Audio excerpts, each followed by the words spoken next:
저는 영원한 도움의 성모수도의 손즈가리아 수녀라고 합니다. 오늘 방송으로 여러분들 만나 뵙게 돼서 정말 반갑고요. 먼저 시작 기도로 성경을 읽기 전에 드리는 기도 시작하겠습니다. 성부와 성자와 성령의 이름으로 아멘. 성경 안에서 저희를 친절히 만나주시는 아버지, 넘치는 성령의 빛으로 제 눈을 열어주시어 당신의 빛을 보게 하시고 제 귀를 열어주시어 당신의 말씀을 듣게 하시며 제 마음을 열어주시어 당신의 생명을 받아 안게 하소서. 그리하여 말씀의 신비가 얼마나 넓고 높고 깊은지 깨달아 알고 인간의 모든 지식을 초월한 그리스도의 사랑에 대한 뜨거운 감동으로 저의 모든 일상생활 가운데 새로운 기쁨과 당신의 능력이 빛나게 해 주시며 저의 모든 형제들과 함께 당신의 영광을 찬미하게 해 주소서. 우리 주 그리스도를 통하여 비나이다. 아멘. 성부와 성자와 성령의 이름으로 아멘. 네, 오늘부터 여러분들이 이미 알고 계신 구약 성경 중에 오경을 저와 함께 이제 읽어볼 텐데요. 그 오경 중에서 오늘은 창세기 부분의 원역사까지 한번 함께 읽어보도록 하겠습니다. 먼저 창세기에 들어가기 전에 어떻게 성경을 읽어야 될 건가 잘 알고 계시겠지만 읽어야 될 건지 한번 간단하게 말씀드리고 시작하도록 하겠습니다. 자, 어떻게 읽는 것인가? 성경은 사실을 적은 책은 아닙니다. 그래서 성경 읽으실 때 이게 사실인가? 또 이게 정말 이런 일이 있었을까? 이렇게 접근하시면 너무 읽기가 어려우실 것 같습니다. 다만 성경은 살아계신 하느님의 말씀이고 성경은 계시라고 다 알고 계시는데 계시는 하느님께서 당신을 드러내 보여주시는 거잖아요. 그런데 주도권이 하느님께 있는 겁니다. 그래서 내가 성경을 읽는다, 우리가 성경을 읽는다라고 할 때 글쎄요, 자칫 잘못하면 내가 읽는 것으로 생각하기 쉽지만 사실은 계시의 주도권이 하느님께 있기 때문에 하느님께서 말씀하시는 걸 우리가 잘 듣는 것이 우리가 성경을 잘 읽는 태도일 것 같습니다. 그래서 잘 듣는 것, 그리고 경청하는 것이 무엇보다 중요하고 이걸 잊지 않으신다면 성경 안에서 지금 나에게, 지금 우리에게 하시는 말씀을 조금 더 잘 알아들을 수 있지 않을까 하는 생각이 듭니다. 자, 그러면 이제 오경이 어떤 책인지 조금 간단하게만 말씀드리고 들어가겠습니다.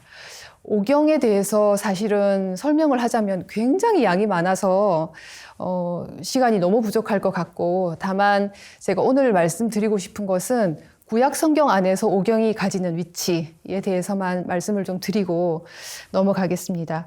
아시는 것처럼 구약 성경은 모두 46권이에요. 그런데 그 46권을 다시 이렇게 크게 네 덩어리의 책으로 나눌 수가 있는데, 다시 묶을 수가 있는데, 그것은 오경이라는 책 한 권, 그리고 역사서라는 책 한 권, 그리고 시서지혜서라는 책 한 권, 예언서라는 책 한 권, 이렇게 다시 크게 묶을 수가 있습니다. 그 중에서 이제 우리가 오늘 읽으려고 하는 게 오경이라는 책이고요. 자, 그러면 제가 이 문제를 하나 내볼게요. 자, 성경은 모두 몇 권일까요? 보기를 드릴게요. 1번 한 권, 한 권이다. 2번 신약과 구약 2권이다. 3번 73권이다. 4번 사실은 헤아릴 수 없이 많다. 답은? 네, 답은 2개입니다. 1번과 3번입니다. 사실 73권이라는 건 우리가 알고 계실 테고, 이 73권이 가톨릭 성경의 정경으로 받아들여진 것은 트리엔트 공의회라는 공의회에서 정경으로 받아들여졌습니다. 자, 창세기부터 요한묵시록까지가 73권인데 창세기부터 요한묵시록까지 사실은 다 다른 책이에요. 제목도 일단 다르죠? 그리고 주제도 다르고 저자도 다르고 쓰여진 시대도 조금씩 다르고 개성도 다 달라요. 문학 양식도 다르고. 그런데 창세기부터 요한묵시록까지 한 맥으로 쭉 꿰뚫는 게 있습니다. 그리고 이 73권이 바라보는 곳이 한 곳이고 이 73권이 이곳으로 수렴되고 있어요. 자, 그게 바로 보시는 것처럼 예수 그리스도입니다. 그래서 어떤 의미에서 성경은 한 권이다 하고 말씀드릴 수 있는 겁니다. 자, 그렇다면 그 73권의 성경이 다 하느님의 말씀이에요. 그래서 살아계신 하느님의 말씀이고 또 중요한 하느님의 말씀이고 지금 나에게 들려주시는 말씀이기도 한데 예수 그리스도의 얘기를 다 하고 있는 거라면 그리고 궁극적으로 예수 그리스도의 얘기를 하고 있는 거라면 아마 어떤 책은 간접적으로 예수 그리스도의 얘기를 하고 있을 거고 어떤 책은 직접적으로 예수님의 얘기를 하고 있을 거예요. 그러면 다 중요하지만 그중에서 가장 중요한 책을 굳이 꼽으라면 복음서가 되겠죠. 그래서 성경 전체 안에서 복음서는 중요한 위치를 가진다, 탁월한 위치를 가진다 하고 말씀드릴 수 있습니다. 그렇다면요, 우리는 지금 구약을 하고 있는 중이니까 구약 안에서 오경의 위치가 어떤가 하는 겁니다. 짐작하셨을지 모르겠으나 구약 안에서 오경이 가지는 위치는 가장 중요하고 탁월한 위치를 가집니다. 자, 왜 그런지 좀 이따가 좀 살펴보고요. 오경은 아시는 것처럼 자, 창세기, 탈출기, 레위기, 민수기, 신명기 이렇게 5권을 오경이라고 부릅니다. 그 중에서 구약 성경 중에서 오경이 가장 탁월하다고 하고 중요하다고 한다면 왜 그런가? 왜 오경을 그렇게 중요하게 여기는가 한번 살펴보겠습니다. 흔히 구약 성경 중에 오경을 기준이 되고 바탕이 되는 책이라고 합니다. 어떤 사람들은 헌법처럼 여겨지는 책이다라고 얘기하기도 합니다. 왜 그런가 하면요. 이스라엘의 역사 안에서 2번의 큰 사건이 있었는데 한 번은 이집트 탈출 사건, 에집트 탈출 사건이고 한 번은 바빌론 유배라는 사건이었어요. 그런데 에집트 탈출은 여러분들 아시는 것처럼 에집트에서 종살이를 하는 이스라엘 민족들을 하느님께서 강한 힘으로 끌어내시고 당신께서 약속하신 그 약속의 땅으로 이끌어 가시는 여정을 보여주는 책이죠. 이 사건을 겪으면서 이스라엘 백성들은 내가 이스라엘 백성이구나. 우리가 하느님 백성이구나. 저 하느님은 우리 주님이시구나 하는 걸 깨닫게 됐어요. 그걸 함께 깨달았기 때문에 굉장히 중요한 사건으로 이 사람들에게 기억이 됐고 그래서 원체험이라고 하는 겁니다. 그런데 이에 못지않게 굉장히 중요한 사건이 바빌론 유배 사건이었고 기원전 587년에 바빌론이라는 메소포타미아의 큰 나라에게 점령당해서 땅도 그리고 자기네가 그렇게 중요하게 생각하는 예루살렘 성전도 다 무너지고 바빌론으로 끌려갔어요. 다 끌려가서 종살이를 했던 시기를 바빌론 유배라고 합니다. 이 사람들은 계속 자기 나라에 돌아가고 싶었겠죠. 그런데 기원전 538년에 페르시아 임금 키루스라는 사람이 칙령을 반포했어요. 자, 다 이제 너희들 나라에 돌아가서 살아도 된다 하고 허락해줬어요. 그래서 이제 희망이 부풀어서 돌아갔겠죠. 자기네 땅에. 가니까 어떻겠어요? 옛날의 모습은 찾아볼 수 없었어요. 땅은 다 황폐하게 되어 있고 성전도 무너지고 없고 무엇보다 중요한 건 자기네 이스라엘 민족만이 가지고 있는 그 정체성이 전부 다 막 혼란스러워져 있고 자기네가 누구인지도 잘 모르겠고 이런 상황이 됐습니다. 그래서 우리가 어떻게 하면 우리나라를 다시 일으킬 수 있을까? 우리 이스라엘을 다시 일으킬 수 있을까? 그리고 어떻게 하면 이 혼란스러워진 우리 정체성을 다시 조금 회복시킬 수 있을까? 하고 생각하게 됐고 그때 정리된 것이 지금 우리가 보는 성경들입니다. 그래서 그 이야기를 자기네 정체성에 관한 이야기 또 이스라엘의 어떤 바탕이 되는 이야기들을 적어 놓은 것이 오경이기 때문에 오경이 구약 성경 안에서 가장 중요하다. 탁월한 위치를 가진다 하고 이야기하는 겁니다. 자, 그러면 우리나라도 법이 있잖아요. 헌법이 있고 헌법 아래에 법률이라는 것이 있고 저는 참 잘은 모릅니다만은 하위법이 있고 상위법이 있고 하위법은 상위법을 위반할 수 없는 거죠. 넘어설 수 없는 거죠. 그래서 법률은 헌법을 넘어설 수 없어요. 그것이 상위법 위반 금지의 법칙 이런 말로 부르더라고요.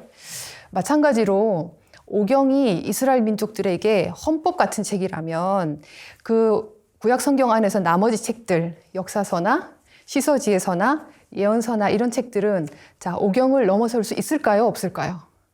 없을 거예요.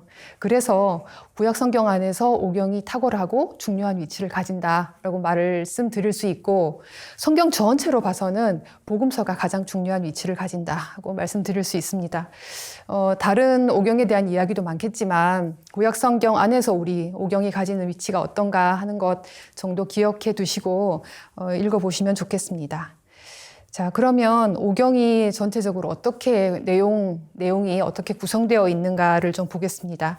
먼저 기원 이야기를 다루고 있습니다. 오경은 주로 창세기에서 다루고 있는 내용인데, 세상의 기원, 인간의 기원, 그리고 인간과 뗄래야 뗄 수 없는 죄의 기원, 그리고 이스라엘의 기원 이야기가 창세기에서 다루어지고 있습니다.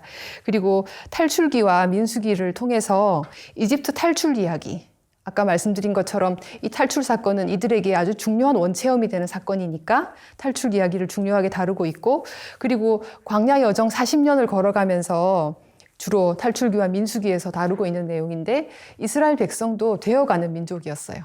되어가는 과정을 광야 여정 40년 동안 다루고 있습니다. 그리고 모세의 마지막 설교를 통해서 이 모든 과정을 우리 주님께서 이끌어 주셨다. 그리고 그 구원의 체험을 너희들 꼭 잊지 말고 앞으로는 어떻게 살으라, 이렇게 모세의 유언 형식으로 지금 들려주고 있는 주로 신명기의 모세의 마지막 설교 부분이 나옵니다. 그래서 오경의 전체 구성은, 내용의 구성은 이렇다고 보시면 되겠습니다. 하느님께서 아브라함을 부르시면서 두 가지 아주 중요한 약속을 해주셨는데, 땅과 후손의 약속이었어요. 그래서 이 땅과 후손의 약속은 오경 전체를 통해서 사실은 이야기를 끌어가는 모티브가 돼요.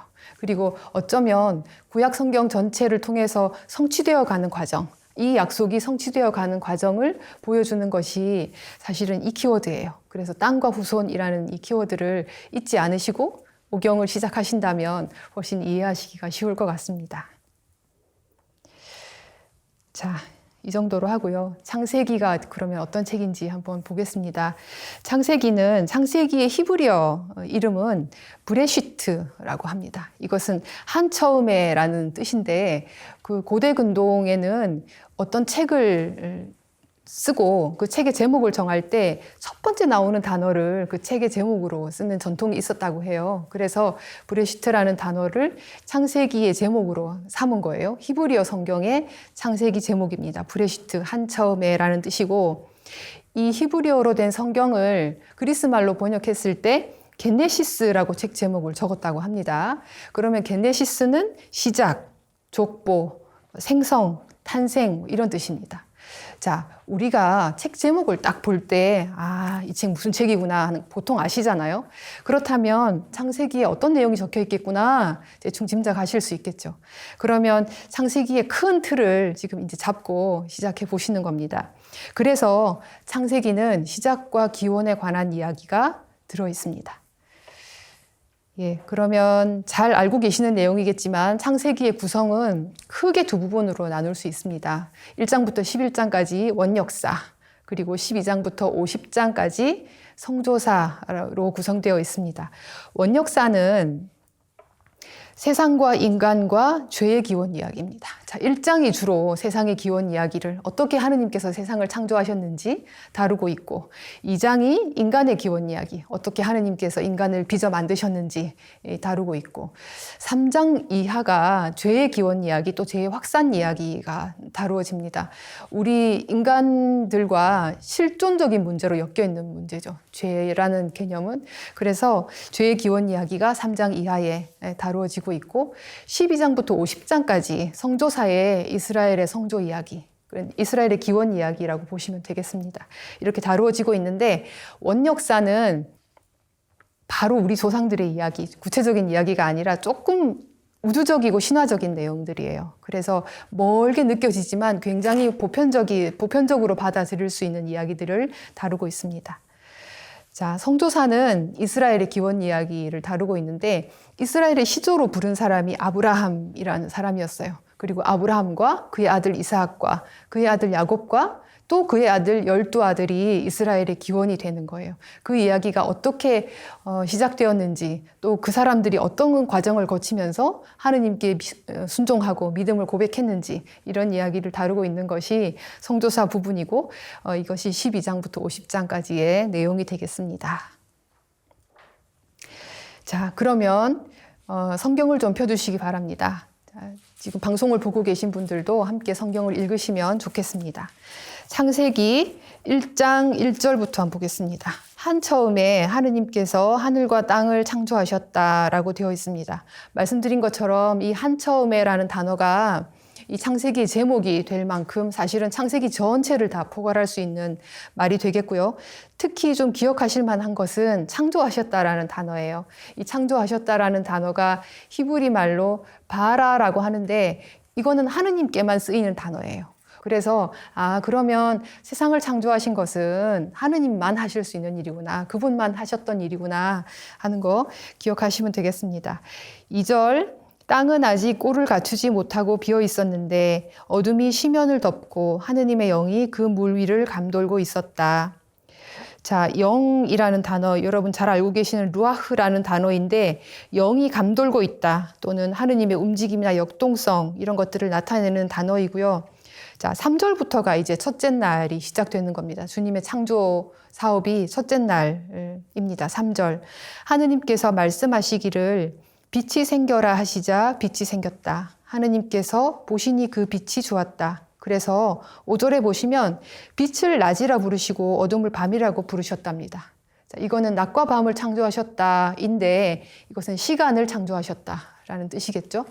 자, 그리고 두 번째 날이 6절부터인데 물 한가운데 궁창이 생겨 물과 물 사이를 갈라놓아라. 그리고는 궁창 아래에 있는 물과 궁창 위에 있는 물을 가르시고 그 궁창을 하늘이라고 부르셨어요. 그러면 공간을 창조하셨다는 말이죠. 첫째 날 시간을 창조하고 두 번째 날 공간을 창조하셨다라고 보시면 되겠습니다. 이렇게 셋째 날도 창조하시고 넷째 날 한번 보겠습니다. 14절. 하느님께서 말씀하시기를 하늘의 궁창에 빈 물체들이 생겨 낮과 밤을 가르고 표징과 절기, 날과 해를 나타내어라. 15절. 그리고 하늘의 궁창에서 땅을 비추는 빈 물체들이 되어라 하시자 그대로 되었다. 또 뭐 큰 빈 물체를 2개를 만드시고 이렇게 합니다. 자, 결국 해, 달, 별 이런 거 만드셨다는 이야기인데 이것은 사실 메소포타미아에서 섬기는 신들이었습니다. 해와 달과 별은. 그런데 아까 말씀드린 것처럼 우리 창세기는 바빌론 유배 이후에 정리된 책이라고 말씀드렸어요. 그리고 바빌론이란 나라는 이스라엘보다 엄청 큰 나라였어요. 비교할 수 없을 만큼 더 선진적인 나라였어요. 보통 고대에는 그런 나라들에게 지금 점령당한 상태잖아요. 이스라엘이. 이럴 때 그 나라의 신이 훨씬 더 힘이 세구나. 우리 신이 그 나라의 신보다 약해서 우리가 전쟁에 진 거구나. 이렇게 생각하는 게 보편적이었다는 거예요. 그런데 이스라엘 사람들은 지금 어떻게 얘기하고 있는 거예요? 그런 상황임에도 불구하고 아니야. 우리 야훼가 그거 창조한 거야. 해도 창조했고 별도 창조했어. 이렇게 얘기하는 거예요. 이게 이스라엘이 가지고 있는 아주 독특한 면이라고 보실 수 있겠습니다. 자, 이렇게 첫째 날부터 넷째 날까지는 주로 구분하는 일을 하셨습니다. 그리고 다섯째 날 24절 한번 볼까요? 하느님께서 말씀하시기를 땅은 생물을 제 종류대로 그 집짐승과 기어다니는 것과 들짐승을 제 종류대로 내어라 하시자 그대로 되었다. 여기에 20절부터 아마 눈으로 쭉 한번 보세요. 제 종류대로라는 단어가 엄청 많이 나옵니다. 이것은 피조물은 우열이 없다는 뜻입니다. 더 좋고 더 나쁜 게 없다는 뜻입니다. 작은 풀이든 큰 나무든 예쁜 꽃이든 보잘것없는 꽃이든 다 똑같이 제 종류대로라는 뜻입니다. 우리는 제 종류대로 창조되었습니다. 자, 26절. 이렇게 닷새 날까지 조건을 다 갖춰 놓으시고 엿새 날 인간을 창조하시는데 하느님께서 말씀하셨다. 우리와 비슷하게 우리 모습으로 사람을 만들자. 이렇게 말씀하셨습니다. 자, 우리와 비슷하게 우리 모습으로. 우리 안에는, 인간의 모습 안에는 하느님의 모상이 있다는 얘기죠. 하느님의 어떤 신성이 깃들어 있다는 거 잘 기억하셨으면 좋겠고, 보잘것없어 보이는 사람도 그 사람 안에 거룩함과 신성함이 깃들어 있다는 거 꼭 기억하셨으면 좋겠습니다. 27절 뒷부분 한번 볼까요? 하느님의 모습으로 사람을 창조하시되 남자와 여자로 그들을 창조하셨다. 그래서 남자와 여자로 창조하셨기 때문에 남자만 하느님을 더 닮았거나 여자만 더 닮았거나 이런 거 아니라는 뜻입니다. 남자와 여자로 창조하셨다. 그리고 당부하시는 게 있어요. 28절에 지배하여라. 자식을 많이 낳고 번성하여 땅을 가득 채우고 지배하여라. 이 지배는 마음대로 막 하라는 얘기가 아니에요. 잘 돌보란 얘기예요. 마치 선한 임금처럼 잘 돌보고 잘 가꾸고 잘 다스려라 이런 뜻입니다. 자, 29절 하느님께서 말씀하시기를 이제 내가 온 땅 위에서 씨를 맺는 모든 풀과 씨 있는 모든 과일나무를 너희에게 준다. 이것이 너희의 양식이 될 것이다. 여기서 우선 식물만 양식으로 준다는 거 한번 기억하시고 좀 넘어가 보겠습니다. 30절 땅의 모든 짐승과 하늘의 모든 새와 땅을 기어다니는 모든 생물에게는 온갖 푸른 풀을 양식으로 준다 하시자 그대로 되었다. 하느님께서 보시니 손수 만드신 모든 것이 참 좋았다. 저녁이 되고 아침이 되니 엿새 날이 지났다. 자, 인간에게만 그것을 양식으로 준 것이 아니라 다른 피조물에게도 똑같이 양식으로 주셨습니다. 자, 이렇게 1장이 끝나게 되는데요. 1장에서 특징적인 게 하나 있습니다.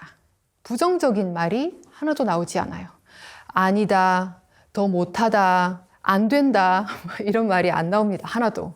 그래서 절대 긍정, 하느님께서 창조하실 때는 사실은 긍정밖에 없다는 거 좀 잘 기억하셨으면 좋겠고, 문제는 이걸 쓴 시기가 이스라엘 사람들이 이걸 정리하고 이걸 쓴 시기가 어때요? 가장 부정적인 시기였어요. 그런데 그 안에서 하느님의 창조를 이렇게까지 긍정적으로 볼 수 있었다는 거 좀 기억하시면 좋겠습니다. 자, 2장 1절 이렇게 하늘과 땅과 그 안에 모든 것이 이루어졌다. 하느님께서는 하시던 일을 이렛날에 다 이루셨다. 그분께서는 하시던 일을 모두 마치시고 이렛날에 쉬셨다. 하느님께서 이렛날에 복을 내리시고 그날을 거룩하게 하셨다. 보통 이걸 지금 우리는 안식일이라고 부르는데 사실은 창세기에는 안식일이라는 단어는 나오지 않습니다. 안식일이라는 단어는 탈출기에 나오는 단어이고 십계명에 안식일을 거룩하게 지내라. 그리고 탈출기 31장 14절에 너희는 안식일을 지켜야 한다. 그리고 그것은 너희에게 거룩한 날이다. 뭐 이런 말씀이 나옵니다. 거룩함과 연관된 날이라는 건데 이 거룩함이라는 뜻은 카도시, 뭐 히브리 말로 카도시라고 하는데 구분되다, 따로 떼어놓다 뭐 이런 말이에요. 그래서 오직 하느님의 것이다. 하느님께만 아주 따로 떼어놓는 것, 하느님께만 속한 것 이런 뜻입니다. 그래서 오직 하느님은 이 안식일을 거룩하게 하셨다라고 하는 건데, 자, 문제는요. 고대 근동의 창조 이야기가 비슷한 게 많아요. 창세기에만 있는 게 아니라 고대 근동에 비슷한 이야기들이 많았는데 다른 신들은 성전을 짓는 걸로 마무리한대요. 성전을 짓고 자기가 거기 사는 거죠. 살고 거기서 인간들을 이렇게 다스리는 거죠. 군림하면서. 그런데 하느님께서는 마지막 날 지금 뭐 하신 거예요? 시간을 거룩하게 하신 거예요. 자, 그렇다면 고대 근동의 신들과 지금 하느님이 결정적으로 다른 부분이 보이는 것이고, 이 창세기를 정리한 때에 유배 시기 마지막 또는 유배 이후라는 생각을 좀 해보시면 하느님을 찬미할 수 있는 성전도 없어진 상태고 약속의 땅도 다 황폐화되어 있는 상태예요. 그러면 이 사람들이 하느님을 체험할 수 있는 곳이 없는 건가? 우리 하느님은 이제 이 세상에 안 계신 건가? 라고 생각할 때 아니, 하느님은 어디에나 계셔. 어느 시간에나 계셔. 하는 이야기를 하고 싶은 거예요. 시간을 거룩하게 하신 하느님을 만날 수 있는 곳입니다. 자, 2장 4절 한번 보겠습니다. 하늘과 땅이 창조될 때 그 생성은 이러하였다. 그 다음에 에덴 동산 이야기가 나오는데 주 하느님께서 땅과 하늘을 만드시던 날 하고 에덴 동산 이야기를 시작합니다. 에덴 동산을 꾸미시고 8절 주 하느님께서 동쪽에 있는 에덴의 동산 하나를 꾸미시어 당신께서 빚으신 사람을 거기에 두셨다라고 되어 있습니다. 그 동산 한가운데는 생명나무와 선과 악을 알게 하는 나무가 있었다. 이건 너무 잘 알고 계시잖아요. 그런데 15절, 주 하느님께서는 사람을 데려다가 에덴 동산에 두시고 그곳을 일구고 돌보게 하셨어요. 사람에게. 한 가지 당부를 하셨는데 17절, 그러나 선과 악을 알게 하는 나무에서는 따먹으면 안 된다. 그 열매를 따먹는 날 넌 반드시 죽을 것이다. 이렇게 얘기했습니다. 자, 그래서 19절, 주 하느님께서는 흙으로 들의 온갖 짐승과 하늘의 온갖 새를 빚으신 다음 사람에게 데려가시어 그가 그것들을 무엇이라 부르는지 보셨다. 사람이 생물 하나하나를 부르는 그대로 그 이름이 되었다라고 적고 있습니다. 자, 여러분들 이름 다 누가 지어주셨어요? 부모님이 나에게 그래도 육신의 생명을 주시고 존재도 주신 거죠. 이름을 붙이고, 그리고 나는 그 이름으로 지금 이렇게 살고 있어요. 저도 수도명을 받고 스가랴 수녀라고 살고 있습니다. 이름을 붙인다는 것은 그 사람에게 존재를 부여한다는 말이죠. 참 피조물 하나하나를 빚어 만드신 하느님께서 인간에게 그 이름을 붙여주라고 사명을 주신 것은 어때요? 창조의 협력자로서 인간을 초대하신다는 말이죠. 우리는 하느님의 피조물인 동시에 하느님께서 창조 사업을 영위해 가시는데 협력자가 되는 겁니다. 자, 20절. 이렇게 사람은 모든 집짐승과 하늘의 새와 모든 들짐승에게 이름을 붙여주었다. 그러나 그는 사람인 자기에게 알맞은 협력자를 찾지 못하였다. 그래서 하느님께서 너무 외로워 보였던 거죠. 아담이. 그래서 협력자를 하나 만들어줘야 되겠다 생각을 하고 22절. 주 하느님께서 사람에게서 빼내신 갈빗대로 여자를 지으시고 그를 사람에게 데려오시자 사람이 이렇게 부르짖었다. 너무 좋아했던 거죠. 이야말로 내 뼈에서 나온 뼈요 내 살에서 나온 살이로구나. 남자에게서 나왔으니 여자라 불리리라. 우리 발음에도 남자, 여자 비슷하죠. 그런데 히브리 말에도 남자를 이쉬라고 하고 여자를 이샤라고 한답니다. 그런데 이렇게 비슷한 발음을 두는 것은 유사성을 강조하려고, 남자하고 여자하고 인간으로서 닮았잖아요. 비슷하잖아요. 그러면서도 구분되는 거죠. 그래서 이 부분은 우리가 다 비슷하기도 하지만 다 다른 존재라는 것을 드러내주는 구절이 되겠습니다. 자, 고대 근동에 다른 비슷한 창조 이야기도 많았다라고 말씀드렸잖아요. 그런데 여성의 창조 이야기가 나오는 것은 창세기가 유일합니다. 그렇게 보면 성경이 가지고 있는 어떤 전망이 굉장히 선진적이라고 할 수 있겠습니다. 3장 한번 볼까요? 이제 문제는 3장부터인데 죄의 이야기가 나옵니다. 3장 1절, 뱀은 주 하느님께서 만드신 모든 들짐승 가운데서 가장 간교하였다. 그 뱀이 여자에게 물었어요. 너희는 동산의 어떤 나무에서든지 열매를 따먹어서는 안 된다고 말씀하셨다는데 정말이냐? 유혹자의 말이에요. 유혹자는 항상 100% 거짓말, 누구나 다 알아들을 수 있는 거짓말을 하고 유혹해 오지 않아요. 하나쯤 그럴듯한 말을 던지고 유혹해 와요. 지금 뱀이 그런 식이에요. 하나도 따먹지 말라고 했다면서 이렇게 유혹하는 거예요. 자, 그런데 문제는 여자가 반응을 해요. 뱀에게. 여자가 뱀에게 대답하였다. 우리는 동산에 있는 나무 열매를 먹어도 된다. 그러나 동산 한가운데 있는 나무 열매만은 너희가 죽지 않으려거든 먹지도 만지지도 마라 하고 하느님께서 말씀하셨다. 일단 잘못한 건 반응한 거예요. 반응한 거고 또 뭐예요? 없는 말 하나 붙이죠. 만지지도 말란 말은 하지 않았잖아요. 그런데 하나 붙여서 얘기했어요. 그러자 뱀이 완전히 거짓말을 이제 하는 거죠. 아니, 그게 아니라 너희가 그걸 먹으면 5절에 하느님처럼 될 줄 알고 그러시는 거야. 이렇게 속삭입니다. 그랬더니 그때까지 쳐다보지도 않았던 그 나무 열매를 보니까 어때요? 엄청 맛있어 보이는 거죠. 그래서 6절, 여자가 쳐다보니 그 나무 열매는 먹음직하고 소담스러워 보였다. 그뿐만 아니라 그것은 슬기롭게 해줄 것처럼 탐스러웠다. 그래서 자기도 먹고 같이 사는 남편에게도 먹으라고 갖다 줬어요. 남편은 대사도 나오지 않아요. 무조건 받아 먹었어.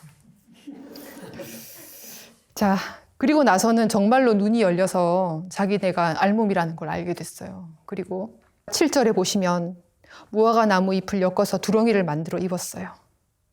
자, 이 하와와 아담이 한 일은 슬기롭게 해줄 것처럼 마치 하느님처럼 될 것 같았어요. 그거 먹으면. 이거는 하느님의 영역을 침범한 거죠. 사실은 우린 할 수 있어요. 죄 지을 수 있죠. 그러나 할 수 있지만 하지 말아야 될 게 있는 거죠. 선악과가 의미하는 건 그거예요. 우리가 할 수 있지만 하지 말아야 될 것. 그것이 하느님의 영역이고 넘어서는 안 될 선이라는 거죠. 그런데 아담과 하와는 지금 그 선을 넘은 거고 앞으로 4장, 6장, 9장, 저기 11장까지 죄의 이야기가 계속 나올 텐데 계속 선을 넘는 이야기가 나올 거예요. 하느님의 영역을 넘어서는 이야기가 나올 거예요. 자, 한계를 뛰어넘으려 했지만 오히려 한계를 떠안게 된 거죠. 두렁이를 만들어 입어야 될 만큼 한계를 떠안게 되었습니다. 8절, 그들은 주 하느님께서 저녁 산들 바람 속에 동산을 거니시는 소리를 들었다. 사람과 그 아내는 주 하느님 앞을 피하여 동산 나무 사이에 숨었다. 하느님은 아무 소리 하지 않으셨어요.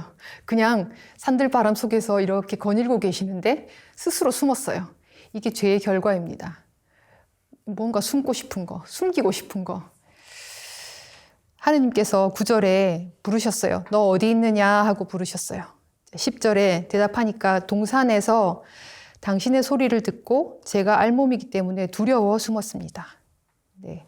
그분께서 네가 알몸이라고 도대체 누가 일러주더냐 하고 물으니까 따먹지 말라고 한 열매를 따먹었느냐 하니 뭐라고 대답하는 거예요? 12절에 당신께서 저와 함께 살라고 주신 여자가 따먹으라고 했어요. 아까 엄청 좋아했잖아요. 그래놓고 자 핑계 대는 거예요. 여자에게도 그래요. 여자에게 물어요. 또 하느님께서 너는 왜 그랬냐 하고 물으니까 여자도 뱀이 저를 꼬드겨 가지고 이렇게 핑계를 댔습니다. 죄의 결과예요. 자꾸 숨고 싶은 거, 뭔가를 숨기고 싶은 거, 도망가고 싶은 거, 그리고 핑계 대는 거, 죄의 결과입니다. 그래서 하느님께서는 남자에게는 열심히 일을 해야 먹고 살 수 있는 거, 그리고 여자에게는 해산의 고통 이런 거 벌로 주셨다는 이야기 많이 알고 계실 테고, 여기서 한 가지 하느님의 모습을 좀 본다면 하느님께서는 인간이 죄를 짓더라도 떠나시지 않아요. 그죠? 저녁 산들 바람 사이에 이렇게 서성대고 계시는 거죠. 제가 뭐 하나 이렇게 제가 왜 숨나 뭐 하나 이렇게 떠나지 않으시는 하느님을 좀 기억하셨으면 좋겠습니다. 그리고 인간은 자기의 한계를 가리기 위해서 무화과 나무 잎을 엮어서 두렁이를 만들어 입었어요. 그러나 하느님께서는 21절에 보시면 주 하느님께서는 사람과 그의 아내에게 가죽옷을 만들어 입혀주셨다. 인간이 만든 것은 고작 그냥 무화과 나무 잎을 엮어서 만든 것이었지만 하느님께서는 더 튼튼한 가죽옷을 지어서 만들어 입혀주셨어요. 결국 더 크게 보호해 주신다는 뜻이죠. 하느님께서는 인간이 죄를 짓더라도 떠나지 않으시고 더 많이 보호해 주신다는 거, 이런 하느님이시라는 거 좀 기억하셨으면 좋겠습니다. 자, 3장을 이제 마무리하면서 죄의 결과가 숨고 가리고 핑계대는 거라는 거 좀 기억하셨으면 좋겠고, 이제 4장인데 4장이 카인과 아벨 이야기예요. 그런데 이 4장은 죄의 결과가 어떻게 그 후손들에게 전달되는지를 이야기해 주고 있습니다. 아담이 하와와 잠자리를 같이 하니 이제 아들을 둘 낳았어요. 카인과 아벨을 낳았는데 아벨은 양치기가 되고 2절에 보시는 것처럼 양치기가 되고 카인은 농부가 되었습니다. 그런데 카인과 아벨이 각자 열심히 일을 해가지고 소출을 하느님께 바쳤는데 무슨 이유인지는 잘 모르지만 하느님께서 아벨의 재물은 기꺼이 굽어보셨으나 5절 카인과 그의 재물은 그닥 굽어보지 않으신 것 같아요. 그래서 카인은 몹시 화를 내며 얼굴을 떨어뜨렸습니다. 자, 이 대목에서 나는 평생 거짓말도 안 하고 성실하게 잘 살았는데 왜 이렇게 큰 병이 걸려야 되지? 나는 이렇게 희사도 많이 하고 봉사도 많이 하는데 난 왜 이렇게 일이 안 풀리지? 이런 생각 많이 하시잖아요. 네, 행동과 그 행동의 원인과 결과의 인과관계가 있다 없다? 없는 경우가 더 많습니다. 인생을 살아보면. 아마 충분히 공감하실 것 같아요. 그 이야기하고 있는 거예요. 하느님께서 반드시 열심히 했지만 행동과 결과의 인과관계 없을 수 있습니다. 우리 삶 안에는. 자, 그런데 문제는 그게 아니라 카인이 몹시 화를 내며 얼굴을 떨어뜨렸어요. 그랬더니 하느님께서 하시는 말씀이 7절, 내가 옳게 행동하면 얼굴을 들 수 있지 않느냐. 그러나 내가 옳게 행동하지 않으면 죄악이 문 앞에 도사리고 앉아서 너를 노리게 될 텐데 너는 그 죄악을 잘 다스려야 하지 않겠느냐. 이 말은 뭐겠어요? 죄악을 다스릴 수 있다는 말이죠, 가인이. 그런데 가인은 결국 그 죄악을 다스리지 못하고 동생 아벨을 죽였습니다. 그래서 주님께서 또 물으셨어요. 9절에 가인에게 물으셨다. 내 아우 아벨은 어디 있느냐 하고 물었더니 제가 아우를 지키는 사람입니까? 하고 시치미를 뚝 뗍니다. 그랬더니 네가 도대체 무슨 짓을 했냐. 그렇게 말씀하시고 결국 가인은 그 땅에서 쫓겨나게 되었습니다. 그런데 가인이 쫓겨나면서도 걱정을 하는 거죠. 저 어떡하죠? 이제 사람들이 다 저 죽이려고 할 텐데요. 이렇게 하느님께서 걱정하지 말라고 가인의 표를 찍어주시는 것이 15절 보시면 카인을 죽이는 자는 누구나 7 곱절로 안갚음을 받을 것이다 하고 카인의 표를 찍어주셨습니다. 그리고 16절 카인은 주님 앞에서 물러나와 에덴의 동쪽 롯 땅에 살았다 하고 마무리되고 있어요.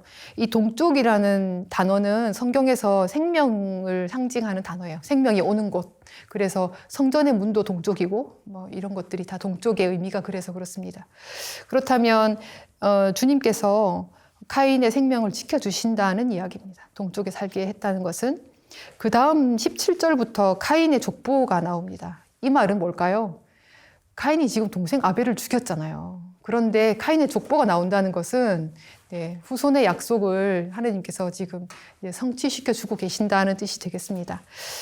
죄를 짓는다고 해서 하느님께서는 당신께서 하신 약속을 저버리지 않으신다 하는 이야기입니다.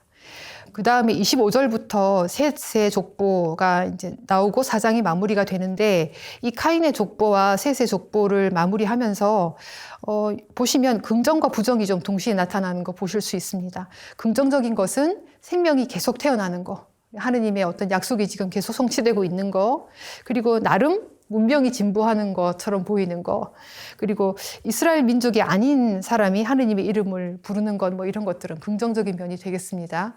그런데 부정적인 면은 막 이제 폭력이 생기는 거예요. 폭력이 생기고 또 수명이 조금씩 줄어드는 거 보실 수 있을 거예요. 이런 것들은 부정적인 면이 되겠습니다. 자, 5장을 보시면 아담부터 노아까지의 족보가 쭉 소개가 되고 32절, 5장 32절에 보시면 노아의 나이 500세 되었을 때 노아는 셈과 함과 야펫을 낳았다라고 되어 있습니다. 자, 그리고 6장도 죄의 결과가 지금 어떻게 확산되는지 이야기인데 조금 우주적인 영역을 드러내고 있어요. 하느님의 아들들과 인간의 딸들이 결혼하는, 혼인하는 이야기예요. 이것도 아까 말씀드린 것처럼 선을 넘는 이야기죠. 우리가 넘지 말아야 될 선이 있는데 선을 넘는 이야기가 되겠습니다. 자, 그래서 주님께서는 막 후회하시는 이야기가 나와요. 5절, 6장 5절에 주님께서는 사람들의 악이 세상에 많아지고 그들 마음의 모든 생각과 뜻이 언제나 악하기만 한 것을 보시고 세상에 사람을 만드신 것을 후회하시며 마음 아파하셨다. 예, 이제 요 뒤에 바로 이어서 홍수 이야기가 나올 텐데 홍수의 원인으로 지금 하나 꼽고 있는 거죠. 뭐 인간의 마음 안에 이게 사악함이 깃들기 시작한 것, 악하기만 한 것, 이것이 홍수의 한 가지 원인이 되겠습니다. 여기서 그래도 하느님께서 후회하시고 마음 아파하셨다라는 구절이 나오는데 홍수를 내리시지만 어떤 환한 심판관으로서 막 이런 모습이 아니라 하느님께서 마음 아파하시는 모습이 소개가 되고 있습니다. 그 중에 전부 다 마음에 그냥 사악함을 다 품고 있었는데 8절 그러나 노아만은 주님의 마음에 들었다, 주님의 눈에 들었다 하고 소개하고 있습니다. 그러면서 이제 자연스럽게 노아의 이야기로 넘어가는데 9절 노아의 역사는 이러하다. 노아는 당대에 의롭고 흠없는 사람이었다. 노아는 하느님과 함께 살아갔다. 노아에게 세 아들이 있었어요. 셈과 함과 야펫. 11절 세상은 하느님 앞에 타락해 있었는데 폭력으로 가득 차 있었답니다. 자, 지금 홍수의 원인이 두 가지가 다 언급이 되었어요. 인간의 마음속에 악이 있는 것, 그리고 폭력. 폭력은 인간의 마음속에 악이 있는 거하고 조금 다른 차원이죠. 조금 사회적 차원이에요. 폭력은 남한테 저지르는 거잖아요. 남을 폭력하거나 이렇게. 그리고 살덩어리라는 단어가 12절, 13절에 나옵니다. 하느님께서 12절 내려다보시니 세상은 타락해 있었다. 정녕 모든 살덩어리가 세상에서 타락한 길을 걷고 있었고 또 멸망시키기로 하셨다라고 되어 있습니다. 이 살덩어리들이라는 단어가 인간이 유한한 존재일 뿐이라는 것 말해주고 있습니다. 그래서 이제 하느님께서는 내가 다 없애버려야 되겠다 말씀을 하시고 노아더러 방주를 한창 만들라라고 말씀하십니다. 그래서 굉장히 구체적으로 방주를 어떻게 만들고 이런 거 노아에게 지시를 하시고 노아와 가족들과 동물들을 다 태우는데 다 20절에 한번 보세요. 새도 제 종류대로, 짐승도 제 종류대로, 다 제 종류대로. 이게 세상 창조 때 하느님께서 창조하신 거랑 굉장히 느낌이 비슷하죠. 제 종류대로, 제 종류대로. 노아는요, 22절에 그대로 하였습니다.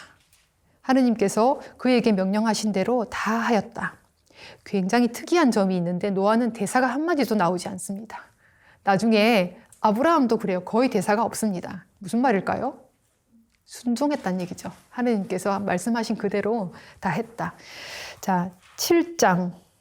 주님께서 노아에게 말씀하셨다 하시고 이 세대에 내가 보니 너밖에 의로운 사람이 없다. 그리고 홍수를 내릴 건데 40일 동안 내릴 거다. 이런 말씀을 하십니다. 그리고 정말 12절, 7장 12절에 40일 동안 밤낮으로 땅에 비가 내렸다. 이 40이라는 숫자는 굉장히 익숙한 숫자잖아요. 성경에 많이 나오는 숫자인데 총체성을 드러내는 숫자입니다. 뭔가 가득 찬 거, 엄청 이런 뜻입니다. 주님께서 명하신 대로 다 죄의 종류대로 한 쌍씩 방주에 태우고 15절, 16절 마지막 부분에 한번 보실까요? 다 태웠어요. 방주에 다 태우고 그런 다음 주님께서 노아 뒤로 문을 닫아두셨다. 이것도 역시 하느님께서 노아 뒤로 문을 닫아두셨다는 말씀은 모든 일을 주관하신다라는 뜻이 되겠습니다. 8장. 그때 하느님께서 노아와 그와 함께 방주에 있는 모든 들짐승과 집짐승을 기억하셨습니다. 구약 성경에 나오는 하느님의 속성이 꽤 여러 가지가 있습니다. 정의로우신 하느님, 자비하신 하느님, 기억하시는 하느님, 또 이런 여러 가지가 또 사랑의 하느님 여러 가지가 있는데 그 중에 사실은 하느님을 인간의 언어로 표현하는 것이 불가능하죠. 하느님의 전부를 표현하는 것이 불가능하고 우리가 표현하는 것은 하느님의 아주 작은 부분인데 그 부분 중에 하나예요. 기억하시는 하느님. 그래서 하느님은 하느님의 속성 중에 하나입니다. 기억하는 것은. 그래서 당신의 약속도 기억하시고 이 사람의 어떤 죄도 기억하시고 선행도 기억하시고 이 사람의 갈망도 기억하시고 그래서 당신이 지금 살리신 그 생물들을 다 기억하셨습니다. 13절, 8장 13절. 노아가 600살 되던 해 첫째 달 초하룻 날에 땅의 물이 말랐어요. 그리고 15절, 하느님께서 노아에게 이르셨다. 너는 아내와 아들들과 며느리들과 함께 방주에서 나와라. 이제 나왔습니다. 17절 마지막 부분. 그래서 그것들이 땅에 우글거리며 번식하고 번성하게 하여라. 하였습니다. 이렇게 방주에서 나온 노아는 이제 하느님께 제사를 올립니다. 20절. 노아는 주님을 위하여 제단을 쌓고 모든 정결한 짐승과 모든 정결한 새들 가운데에서 번제물을 골라 그 제단 위에서 바쳤다. 라고 되어 있습니다. 주님께서는 그 향내를 맡으시고 마음속으로 생각하셨어요. 이제 홍수로 파멸시키지는 말아야 되겠다. 세상을 이렇게 생각하셨습니다. 자, 9장. 노아와 계약을 맺으시다라고 되어 있는데 9장 3절 한번 볼까요? 살아 움직이는 모든 것이 너희의 양식이 될 것이다. 내가 전에 푸른 풀을 주었듯이 이제 이 모든 것을 너희에게 준다. 다만 생명 곧 피가 들어있는 살코기를 먹어서는 안 된다라고 하고 있습니다. 자, 조금 다른 면이 있는데 지금 창조 때 이야기하고 다른 것이 나왔는데 처음에 창조하실 때는 식물만 먹을 걸로 주셨었어요. 그런데 지금 노아 홍수 이후로 동물도 먹어라, 물고기도 먹어라 이렇게 말씀을 해주셨고 다만 살아있는 거는 죽이지 말라는 거예요. 필요 이상의 생명을 해치지는 말라는 뜻이고 인간을 해치지 말라는 뜻이에요. 이런 것들은. 그리고 또 조금 전에 노아가 했던 행동, 하느님께 제사를 드렸을 때 짐승을 희생시켜서 제사를 드렸죠. 자, 홍수의 원인이 인간의 폭력이었어요. 그러면 합법적으로 지금 폭력을 허용해 주시는 부분이죠. 다만 꼭 먹을 필요가 있을 때, 그러나 이거는 사람은 해치면 안 되는 거야, 이렇게 당부하시는 거죠. 그리고 제사를 지낸다는 것은 이게 평화의 그 사회의 평화에 이바지하는 것, 그 사회의 평화에 이바지하는 것일 때 용인되는 겁니다. 폭력은. 그래서 이 두 가지 좀 기억해 주셨으면 좋겠고요. 자, 9장 6절. 사람의 피를 흘린 자, 그 자도 사람에 의해서 피를 흘려야 하리라. 하느님께서 당신 모습으로 사람을 만드셨기 때문이다. 좀 전에 말씀드린 것처럼 동물을 희생시키되 꼭 먹어야 될 때, 그리고 이것은 사람을 해치지 말라는 뜻이다 하는 거 말씀드렸습니다. 자, 9절. 이제 내가 너희와 너희 뒤에 오는 자손들과 내 계약을 세운다. 그리고 너희와 함께 있는 모든 생물, 곧 방주에서 나와 너희와 함께 있는 새와 집짐승과 땅의 모든 들짐승과 내 계약을 세운다 하고 말씀하셨습니다. 자, 계약은 원래 히브리 말로 브리트라고 하는데, 원래 계약이라는 건 여러분들도 계약서 이런 거 써보셨죠? 누군가 이렇게 동등한 위치에서 약속을 하는 거죠. 어떤 조건이 있을 때 서로 약속을 지키기로 하고 필요한 게 있어서 계약을 맺는 거죠. 근데 생각해 보세요. 하느님하고 우리하고 뭐 계약 관계가 되겠어요? 하느님이 뭐가 아쉬워서 인간하고 계약을 맺으시겠습니까? 이거는 계약은, 하느님과 맺는 계약은 기본적으로 은총이 전제되어 있다는 말이에요. 하느님께서 인간을 돌보신다는 뜻입니다. 하느님과 인간의 계약 자체는요, 하느님은 아쉬운 게 없으세요. 계약을 맺으실 분이 아닙니다. 자, 하느님의 은총이 강조되는 부분이라고 할 수 있겠고, 자, 그 계약의 표지로 13절에 무지개를 보여주십니다. 계약의 표징이 될 것이다 하고 말씀해 주십니다. 15절. 나는 나와 너희 사이에, 그리고 온갖 몸을 지닌 모든 생물 사이에 세워진 내 계약을 기억하고 다시는 물이 홍수가 되어 모든 살덩어리들을 파멸시키지 못하게 하겠다. 네. 하느님께서 인간과 동물을 보호해 주시겠다는 의지가 되겠습니다. 자, 그 18절부터 셈과 함과 야펫, 노아의 세 아들인데요. 셈과 함과 야펫이 온 세상으로 퍼져나가는 것을 지금 보여주고 있습니다. 10장도 노아의 족보입니다. 노아의 자손들이 이름이 쭉 계속 나오고 있고, 자, 11장 보겠습니다. 바벨탑 이야기인데요. 11장 1절에 온 세상이 같은 말을 하고 같은 낱말을 쓰고 있었다라고 하고 있습니다. 이 바벨탑 이야기는 전체주의적인 거, 그리고 뭔가를 획일화시키려고 하는 어떤 우리 안의 속성, 이런 것들에 대한 경고예요. 같은 낱말을 쓰고 있었다라고 하고 있고, 11장 4절. 그들은 또 말하였다. 자, 성읍을 세우고 꼭대기가 하늘까지 닿는 탑을 세워 이름을 날리자. 그렇게 해서 우리가 온 땅으로 흩어지지 않게 하자. 이 사람들의 말을 가만히 들어보면 뭔가 자신을 보호하려고 똑같이 만들고 싶은 욕구를 얘기하고 있어요. 우리 그런 거 있거든요. 나하고 다른 거 인정하지 못하거든요. 그리고 공동체 안에서도 나하고 다른 사람은 잘라내버리고 싶어요. 그런데 그게 아니라 사실은 그것이 우리 안에 있는 어떤 죄의 위험성이라는 거죠. 다 똑같이 만들어서 내가 결국 보호받고 싶어 하는 그런 느낌이라는 거죠. 그래서 바벨탑 이야기는 우리 안에 있는 그런 속성들을 잘 드러내주고 있고, 8절, 11장 8절. 주님께서는 그들을 거기에서 온 땅으로 흩어버리셨다. 그래서 그들은 그 성읍을 세우는 일을 그만두었다. 그리하여 그곳의 이름을 바벨이라 하였다라고 하고 있습니다. 두드러지는 죄 이야기가 4장에 카인과 아벨 이야기가 있었어요. 카인과 아벨은 서로 다른 점을 인정하지 않는 죄였죠. 비교하면서 다른 점을 인정하지 않는 죄. 그리고 바벨탑 이야기는 어쩌면 어떤 인간의 노고나 업적을 폄하하려는 이야기는 아닙니다. 높은 탑을 세우는 것 자체가 잘못된 건 아니었어요. 그러나 모든 것을 획일화시키려고 하는 움직임, 위험성, 제국주의, 전체주의, 이런 것에 대한 위험성이고 경고라고 보실 수 있겠습니다. 자, 10절부터요. 이제 셈에서 아브라함까지라고 하면서 족보가 이제 쭉 또 나오는데, 5장에 아담의 족보가 나왔었어요. 아담부터 노아까지.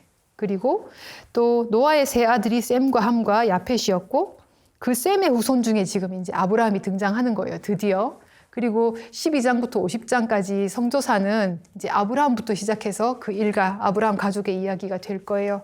그렇다면 이 부분은 10절부터 그 이하 부분은 성조사와 원역사를 이어주는 다리 역할을 하는 부분이 되겠습니다. 27절에 테라의 족보는 이러하다 하면서 테라는 아브라함의 아버지예요. 아브라함은 이름이 바뀌어서 아브라함이고 원래는 아브람이었다는 거 아시잖아요. 그죠? 테라는 아브람과 나호루와 하란을 낳고 하란은 롯을 낳았다 하고 전해주고 있고 31절 테라는 아들 아브라함과 아들 하란에게서 난 손자 롯과 아들 아브라함의 아내인 며느리 사라이를 데리고 가나안 땅으로 가려고 칼데아의 우르를 떠났다. 그러나 그들은 하란에 이르러 그곳에 자리를 잡고 살았다. 테라는 205년을 살고 하란에서 죽었다 하고 마치고 있습니다. 자, 우르라는 나라는 바빌론에 있는 유프라테스 강 상류에 있는 강이었어요. 그런데 우르에서 하란까지는 비옥한 초승달 지역을 이렇게 똑같이 그 경로를 걷는 경로예요. 나중에 다음 시간에 지도 좀 보여드릴게요. 자, 그 경로인데 어쩌면 우르에서 하란까지의 요 길은 사실은 바빌론 유배 이후에 이 사람들이 바빌론에서 종살이를 하고 다시 자기네 고향 땅으로 돌아갈 때 꼭 걸어야 되는 경로였어요. 그러면 그 열망이 여기에 담겨 있는 거다 하고 보실 수도 있겠습니다. 그렇게 우르를 떠나서 가나안 땅까지는 오지 않고 하란에서 머물러 살다가 테라는 죽고 이제 다음 시간에 아브람부터 그 이후의 이야기가 진행이 되겠습니다. 정리 부분 한번 보겠습니다. 하느님은 말씀으로 세상과 인간을 창조하셨는데 이 행위로 말미암아 하느님과 인간 그리고 피조물들과의 관계가 생겨났습니다. 두 번째, 하느님께서는 모든 것을 좋고 선하게 창조하셨습니다. 아까 부정의 말이 하나도 나오지 않았고 있는 그대로 제 종류대로 다 좋았다 하는 거 기억하시면 되겠습니다. 그러나 인간은 스스로 교만하게 되어서 넘지 말아야 될 선, 하느님의 영역을 넘보게 되었어요. 그리고 그럼에도 불구하고 하느님은 약속을 잊지 않으시고 세상을 다시 회복시켜 주시는 이야기가 노아의 이야기에서 보신 것처럼 그렇습니다. 그러나 인간의 죄는 점점 확산되고 연대하면서 다시금 하느님의 영역을 침해하게 되는데 하느님께서는 당신의 약속을 절대 잊어버리시는 분이 아니시라서 당신이 손수 창조하신 인간과 피조물을 사랑하시는 하느님께서 이제 한 가족, 아브라함의 가족을 통해서 모든 민족을 구원하시고 복을 주실 겁니다. 그 이야기는 다음 시간에 12장부터 이어지겠습니다. 자, 오늘은 이렇게 마치고요. 마무리 기도를 하겠습니다. 성부와 성자와 성령의 이름으로 아멘. 세상과 인간과 모든 피조물을 만드시고 보시니 좋다고 하신 주님, 저희가 주님께서 빚어 만드신 모습 그대로 하루하루를 살아갈 수 있도록 도와주소서. 우리 주 그리스도를 통하여 비나이다. 아멘. 영원한 도움의 성모님, 성 요셉, 저희를 위하여 빌어주소서. 한국의 모든 순교자, 성부와 성자와 성령의 이름으로 아멘. 수고하셨습니다.